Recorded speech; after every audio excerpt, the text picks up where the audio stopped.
സുരേന്ദ്രൻ സംസാരിക്കുന്നു. നമുക്ക് തത്സമയം അതിലേക്ക് പോയി തിരിച്ചു വരാനു. അഭിസംബോധന ചെയ്ത് സംസാരിക്കാനും തെരഞ്ഞെടുപ്പിന്റെ ഔപചാരികമായിട്ടുള്ള പ്രക്രിയ പൂർത്തിയാക്കാനും ഇവിടെ എത്തിയിട്ടുള്ള ആദരണീയനായിട്ടുള്ള കേന്ദ്രമന്ത്രി, എപ്പോഴും കേരളത്തിന്റെ സുഹൃത്തായിട്ടുള്ള ശ്രീ പ്രഹ്ലാദ് ജോഷിജി,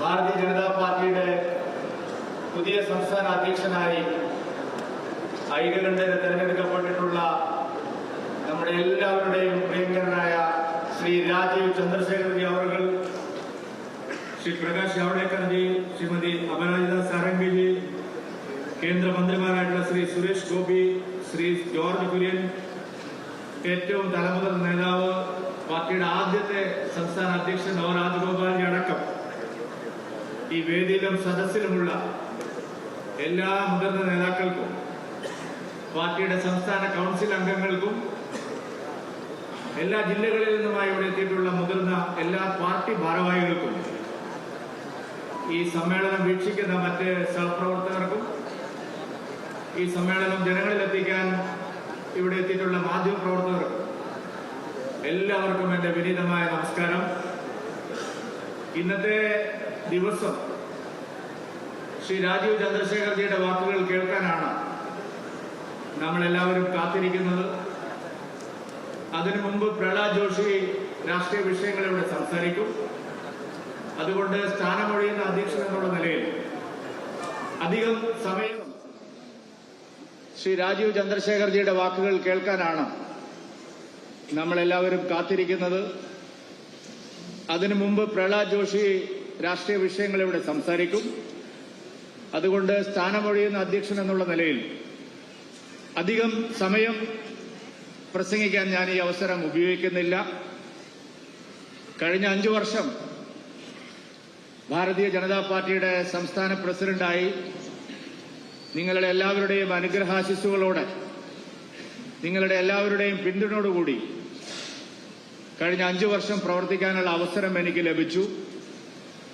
ഭാരതീയ ജനതാ പാർട്ടിയുടെ ചരിത്രം നോക്കിയാൽ ശ്രീ രാജഗോപാൽജി മുതൽ ശ്രീ PS ശ്രീധരൻ പിള്ള സാർ വരെയുള്ള അനേകം മഹാരഥന്മാരായിട്ടുള്ള നേതാക്കന്മാർ, രാജേട്ടൻ രാമപിള്ള സാർ, അതുപോലെ CK പത്മനാഭൻജി, മാരാർജി, അന്തരിച്ചുപോയ മാരാർജി, ശ്രീധരൻ മാസ്റ്റർ,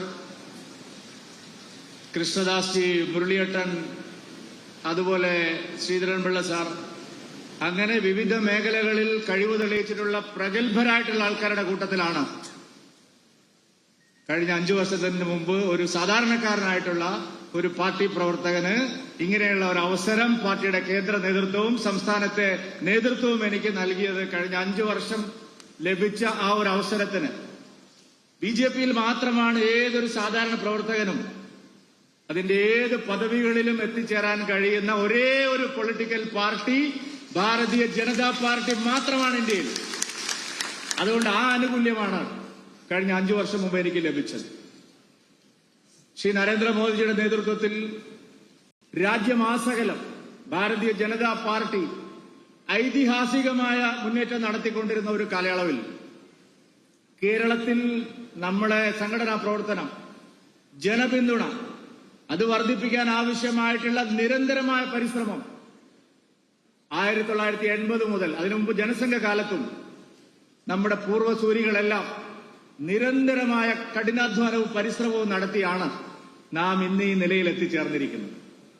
ഇന്ന് അഭിമാനത്തോടുകൂടി കേരളത്തിലെ മറ്റേത് രാഷ്ട്രീയ പാർട്ടിയോടും കിടപിടിക്കാൻ കഴിയുന്ന ജനപിന്തുണയും സംഘടനാ ശക്തിയുമുള്ള ഒരു പാർട്ടിയായി ഭാരതീയ ജനതാ പാർട്ടി കേരളത്തിൽ മാറിക്കഴിഞ്ഞിരിക്കുന്നു എന്നുള്ളതാണ് സത്യം. ശ്രീ നരേന്ദ്രമോദിജിയുടെ ആശയങ്ങൾ, അദ്ദേഹത്തിന്റെ നിലപാടുകൾ ഇന്ന് കേരളത്തിലെ ജനങ്ങൾക്ക് സുപരിചിതമാണ്. കേരളത്തിലെ ജനങ്ങൾ സ്വീകരിച്ചിരിക്കുന്നു. ഇവിടെ ഉണ്ടായിരുന്ന ഏറ്റവും വലിയൊരു നറേറ്റീവ്, നിങ്ങൾ ഇങ്ങോട്ട് വേണ്ട, വിദ്യന് തെക്ക് ഇപ്പുറത്ത്, വാളയാറിന് ഇപ്പുറത്ത് നിങ്ങൾക്ക് കാലുകുത്താൻ കഴിയില്ല, കേരളം BJPക്ക് ബാലികേറ മലയാണെന്നാണ് ഇതുവരെ ഉണ്ടായിരുന്ന പ്രതീതി. എന്നാൽ കഴിഞ്ഞ 10 വർഷത്തിനിടയിൽ കേരളത്തിൽ ഇത് ബാലികേറ മലയല്ല, ഇവിടെയും കേരളത്തിലും BJPക്ക് സ്ഥാനമുണ്ട് എന്ന് തെളിയിക്കാൻ കഴിഞ്ഞ 10 വർഷത്തെ 15 വർഷത്തെ നമ്മുടെ അനുഭവം നമ്മുടെ മുമ്പിലുണ്ട്. ഇന്ന് കേരളത്തിൽ ഭാരതീയ ജനതാ പാർട്ടിക്ക് ലോക്സഭയിലേക്ക് അംഗങ്ങളുണ്ട്. 20% ജനങ്ങളുടെ പിന്തുണ നമുക്ക് കിട്ടിയിട്ടുണ്ട്. നാം ഏത് വിഷയത്തിൽ എന്തു പറയുന്നു എന്ന് ചർച്ച ചെയ്യാൻ, നമ്മളെ അവഗണിക്കാൻ എത്ര വലിയ ശ്രമങ്ങൾ ഉണ്ടായെങ്കിലും നമ്മൾ അവഗണിക്കാൻ കഴിയാത്തൊരു ശബ്ദമാണ് എന്നുള്ള കാര്യം എല്ലാവരും പരക്കെ സമ്മതിക്കുന്നുണ്ട്. ഇത്തവണ CPM-ന്റെ സംസ്ഥാന സമ്മേളനം 5 ദിവസം നടന്നു കൊല്ലത്ത്. 5 ദിവസത്തിൽ 3/4 സമയവും അവരുടെ പൊളിറ്റിക്കൽ റിപ്പോർട്ടിംഗിന്റെ ഭാഗമായിട്ടുള്ള റിപ്പോർട്ടിംഗിൽ 3/4 സമയവും അവർ ചെലവഴിച്ചത് കേരളത്തിലെ BJP-യുടെ അഭൂതപൂർവമായ വളർച്ചയെക്കുറിച്ച് ചർച്ച ചെയ്യുന്നതിന് വേണ്ടിയായിരുന്നു എന്ന് നാം സമ്മതിക്കുന്നുണ്ട്. ലോക്സഭാ തെരഞ്ഞെടുപ്പ് കഴിഞ്ഞപ്പോൾ BJP പ്രകടനത്തെ സംബന്ധിച്ച് മാധ്യമ പ്രവർത്തകരും നിരീക്ഷകന്മാരും എല്ലാം വിലയിരുത്തി. ഒരാശയപരമായ വ്യതിയാനം കേരളത്തിൽ ഉണ്ടാകാൻ പോവുകയാണ്. കേവലമായ ഒരു സീറ്റിന്റെ മാത്രം വിജയമല്ല, കേരളത്തിലൊരു ഐഡിയോളജിക്കൽ ഷിഫ്റ്റ് വരികയാണ്. ഇത്രയും കാലം കേരളം പരീക്ഷിച്ച് പരാജയപ്പെട്ട ആശയങ്ങളിൽ നിന്ന് മാറി ഒരു പുതിയ ആശയത്തിന് കേരളത്തിലെ ജനങ്ങൾ സ്വീകരിക്കാൻ തുടങ്ങിയിരിക്കുന്നു എന്നുള്ള ഒരു ഘടനാപരമായിട്ടുള്ള മാറ്റമാണ് കേരളത്തിൽ ഉണ്ടായതെന്നാണ് എല്ലാവരും വിലയിരുത്തിയത്. അങ്ങനെ ശക്തമായൊരു ബഹുജന അടിത്തറയും അതിശക്തമായിട്ടുള്ള ഒരു സംഘടനാ മിഷണറിയും പുതിയ അധ്യക്ഷൻ ശ്രീ രാജീവ് ചന്ദ്രശേഖർജിക്ക് അതിവേഗം കുതിച്ചു മുന്നോട്ട് പോകാനുള്ള ഒരു കരുത്താണ്. രാജീവ് ചന്ദ്രശേഖർജി പാർട്ടിയുടെ പുതിയ അധ്യക്ഷനായി വരുമ്പോൾ അദ്ദേഹത്തിന് ദൈനംദിന രാഷ്ട്രീയ പ്രവർത്തന പാരമ്പര്യമുണ്ടോ എന്നൊക്കെ ചില ആളുകൾ, മാധ്യമങ്ങൾ, ചില വിമർശകന്മാർ തുടങ്ങിയിട്ടുണ്ട്. ദൈനംദിന രാഷ്ട്രീയ പ്രവർത്തനത്തിന് പൂർണ്ണമായിട്ടും സജ്ജനായിട്ടുള്ള അദ്ദേഹത്തിന് അത് 100% ദൈനംദിനം പൊളിറ്റിക്കൽ ആക്ടിവിറ്റി നടത്താൻ കഴിയുന്ന ഒരാളാണെന്ന് തിരുവനന്തപുരത്തെ കഴിഞ്ഞ 1 വർഷത്തെ അനുഭവം നമ്മുടെ മുമ്പിലുണ്ട്. അദ്ദേഹം ലോക്സഭാ തെരഞ്ഞെടുപ്പിൽ തിരുവനന്തപുരത്ത് സ്ഥാനാർത്ഥിയായി വരുമ്പോ ഇതേ ചോദ്യം എല്ലാവരും ചോദിച്ചു. രാജീവ് ചന്ദ്രശേഖർജിക്ക് എങ്ങനെയാണ് ഒരു ദൈനംദിന പ്രവർത്തകനായിട്ട് വരാൻ കഴിയുന്നത്? 5 ദിവസം കഴിഞ്ഞപ്പോ വിമർശകന്മാരെല്ലാം അവരുടെ നിലപാട് മാറ്റി രാജീവ് ചന്ദ്രശേഖർജിയെ പോലെ സ്വീകാര്യനായ ഒരു നേതാവ് തന്നെയാണ് തിരുവനന്തപുരത്തിനും കേരളത്തിനും വേണ്ടതെന്ന് അവർ മാറ്റി പറഞ്ഞിട്ടുണ്ട്. അതുകൊണ്ട് രാജീവ് ചന്ദ്രശേഖർജിയുടെ 3 പതിറ്റാണ്ട് കാലത്തെ അനുഭവ പാരമ്പര്യവും അദ്ദേഹത്തിന്റെ തീക്ഷ്ണമായിട്ടുള്ള ജീവിതാനുഭവങ്ങളും അദ്ദേഹം കൈവച്ച മേഖലകളിലെല്ലാം നേടിയിട്ടുള്ള ഉജ്ജ്വലമായിട്ടുള്ള വിജയങ്ങളും കേരളത്തിലെ പാർട്ടിക്ക് നവോന്മേഷം നൽകും. ഒരു പുതിയ കുതിച്ചുചാട്ടത്തിന് അദ്ദേഹത്തിന്റെ കടിഞ്ഞാൺ, അദ്ദേഹത്തിന്റെ കയ്യിലിരിക്കുന്ന കടിഞ്ഞാൺ അദ്ദേഹം അത് ഉപയോഗിച്ച് മുന്നോട്ട് കൊണ്ടുപോകുമെന്നുള്ള കാര്യത്തിൽ സ്ഥാനമൊഴിയുന്ന അധ്യക്ഷൻ എന്നുള്ള നിലയിൽ എനിക്ക് യാതൊരു സംശയവുമില്ല. അദ്ദേഹത്തിന്റെ പേര് പാർട്ടിയുടെ സംസ്ഥാന അധ്യക്ഷ സ്ഥാനത്തേക്ക് പരിഗണിക്കപ്പെടുന്നു എന്നുള്ള ആശയം ഉരുത്തിരിഞ്ഞു വന്ന ഉടനെ തന്നെ കേരളത്തിലെ എല്ലാ BJP നേതാക്കളും ഒരുമിച്ചിരുന്ന് അദ്ദേഹമായിരിക്കും അടുത്ത 5 വർഷം കേരളത്തിൽ ഭാരതീയ ജനതാ പാർട്ടിയെ നയിക്കേണ്ടതെന്ന് ഐകകണ്ഠേനയാണ് തീരുമാനമെടുത്തത്. കഴിഞ്ഞ 4 മാസമായിട്ട് ഈ മുന്നിൽ നിൽക്കുന്ന നമ്മുടെ മാധ്യമ സുഹൃത്തുക്കളെല്ലാം എന്തെല്ലാം പ്രചരണങ്ങൾ നടത്തി, എന്തെല്ലാം വ്യാഖ്യാനങ്ങൾ ഉണ്ടായി, എന്തെല്ലാം ആഖ്യാനങ്ങൾ ഉണ്ടായി, അതിനെല്ലാം അപ്പുറത്താണ് ഭാരതീയ ജനതാ പാർട്ടിയുടെ കാര്യങ്ങളെന്ന് തെളിഞ്ഞിരിക്കുകയാണ് അദ്ദേഹത്തിന്റെ സ്ഥാനാരോഹണത്തിലൂടെ എന്നുകൂടി പറയാൻ ഞാൻ ഈ അവസരം ഉപയോഗിക്കുകയാണ്. ഞാൻ ദീർഘിപ്പിക്കുന്നില്ല. വളരെ ഘടനാപരമായിട്ടുള്ള പല മാറ്റങ്ങളും കഴിഞ്ഞ കുറച്ച് കാലങ്ങളായിട്ട് നമ്മുടെ പാർട്ടിക്കകത്ത് വന്നുകൊണ്ടിരിക്കുന്നു. കേരളത്തിൽ ഒരു പൊളിറ്റിക്കൽ പാർട്ടിയും കൈവയ്ക്കാൻ തയ്യാറായിട്ടില്ലാത്ത മേഖലകളിലെല്ലാം ഭാരതീയ ജനതാ പാർട്ടി കൈവച്ചിരിക്കുന്നു. സുഹൃത്തുക്കളെ, 280 പാർട്ടി മണ്ഡലം പ്രസിഡന്റുമാരിൽ 39 വനിതാ മഹിളാ പ്രസിഡന്റുമാരെ നിയമിക്കാൻ ഭാരതീയ ജനതാ പാർട്ടിക്ക് സാധിച്ചിരിക്കുന്നു. CPM-നോ കോൺഗ്രസിനോ 2 പതിറ്റാണ്ട് കഴിഞ്ഞാലും സ്വപ്നം കാണാൻ കഴിയാത്ത ഒരു നേട്ടമായി ഞാൻ അതിനെ കണക്കാക്കുകയാണ്. അവർക്ക് സ്വപ്നം പോലും കാണാൻ കഴിയില്ല. 30 ജില്ലാ കമ്മിറ്റികളിൽ 4 ജില്ലാ കമ്മിറ്റികൾ നയിക്കുന്നത് വനിതാ രത്നങ്ങളാണ്. നാരീശക്തി എന്നുള്ളത് ഒരു മുദ്രാവാക്യം മാത്രമല്ല ഭാരതീയ ജനതാ പാർട്ടിക്ക്, അതൊരു യാഥാർത്ഥ്യമാണ് എന്ന് തെളിയിക്കാൻ നമുക്ക് കഴിഞ്ഞിട്ടുണ്ട്. 31 SC മണ്ഡലം പ്രസിഡന്റുമാർ, പട്ടികജാതിക്കാരുടെയും പട്ടികവർഗക്കാരുടെയും കാര്യങ്ങൾ സംസാരിക്കുന്ന മറ്റു പാർട്ടികൾ അവർക്ക് എവിടെയാണ് സ്ഥാനം കൊടുത്തിരിക്കുന്നത്? ഇന്നലെ കൊടിക്കുന്നിൽ സുരേഷ് പറഞ്ഞിരിക്കുന്നു, ഒരു പട്ടികജാതിക്കാരനാണെന്നുള്ളതിന്റെ പേരിൽ ഞാൻ കോൺഗ്രസിനകത്ത് അവഗണന നേരിടുകയാണ്. ആ കാലത്താണ് 31 പട്ടികജാതി മണ്ഡലം പ്രസിഡന്റുമാരെ നിയമിക്കാൻ ഭാരതീയ ജനതാ പാർട്ടിക്ക് സാധിച്ചിരിക്കുന്നത്.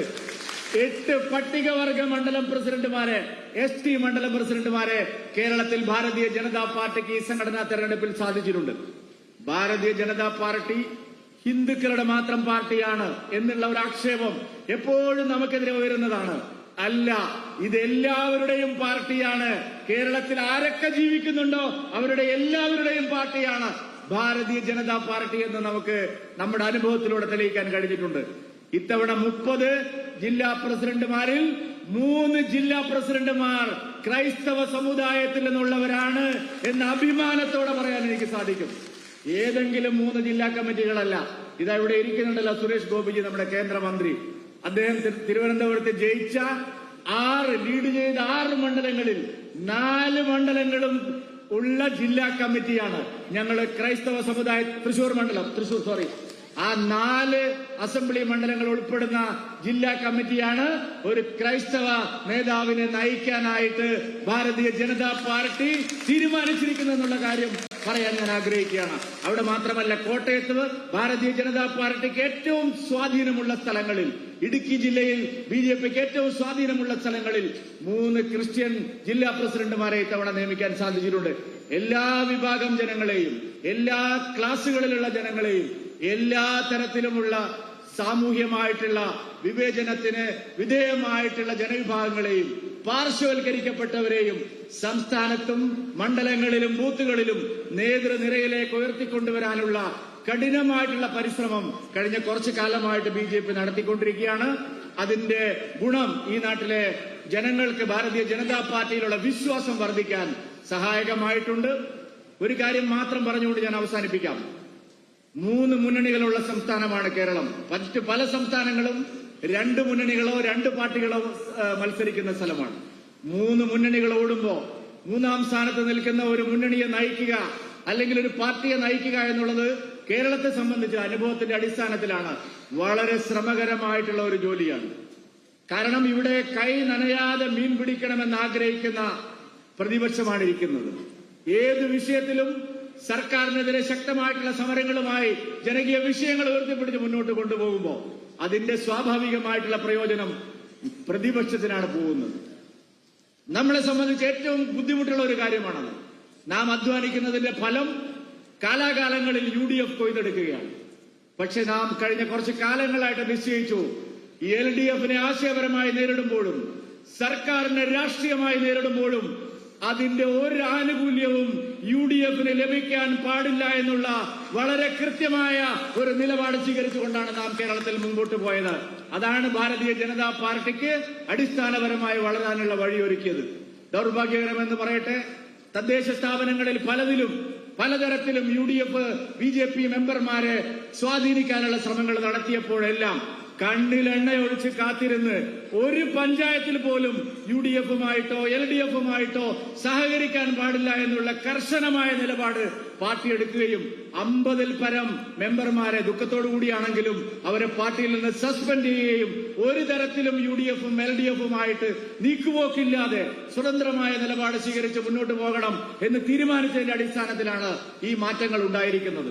കഴിഞ്ഞ ഒരു ദശാബ്ദം നമ്മളെ സംബന്ധിച്ചിടത്തോളം ഭാരതീയ ജനതാ പാർട്ടിയുടെ വളർച്ചയുടെ ദശാബ്ദമാണ്. ഇനി വരുന്ന ദശാബ്ദം ഭാരതീയ ജനതാ പാർട്ടിയുടെ കേരളം ഭരിക്കാനുള്ള ദശാബ്ദമാണ്. ആ ദശാബ്ദത്തിൽ പാർട്ടിയെ നയിക്കാനുള്ള ഭാഗ്യം ശ്രീ രാജീവ് ചന്ദ്രശേഖർജിക്ക് ലഭിച്ചിരിക്കുന്നു. അദ്ദേഹത്തിന് അതിന് വിജയത്തിന്റെ പാതയിലേക്ക്, വിജയപഥത്തിലേക്ക് ഭാരതീയ ജനതാ പാർട്ടിയെ നയിക്കാൻ നിങ്ങളുടെ എല്ലാവരുടെയും അനുഗ്രഹത്തോടെ എല്ലാവിധ ആശംസകളും നേർന്നുകൊണ്ട്, എല്ലാവിധ ഭാവുകങ്ങളും നേർന്നുകൊണ്ട് ശ്രീ രാജീവ് ചന്ദ്രശേഖർജിയെ അഭിനന്ദിച്ചുകൊണ്ട് ഞാൻ എന്റെ വാക്കുകൾ അവസാനിപ്പിക്കുന്നു. നിങ്ങൾക്ക് നമസ്കാരം. ഭാരത് മാതാ കി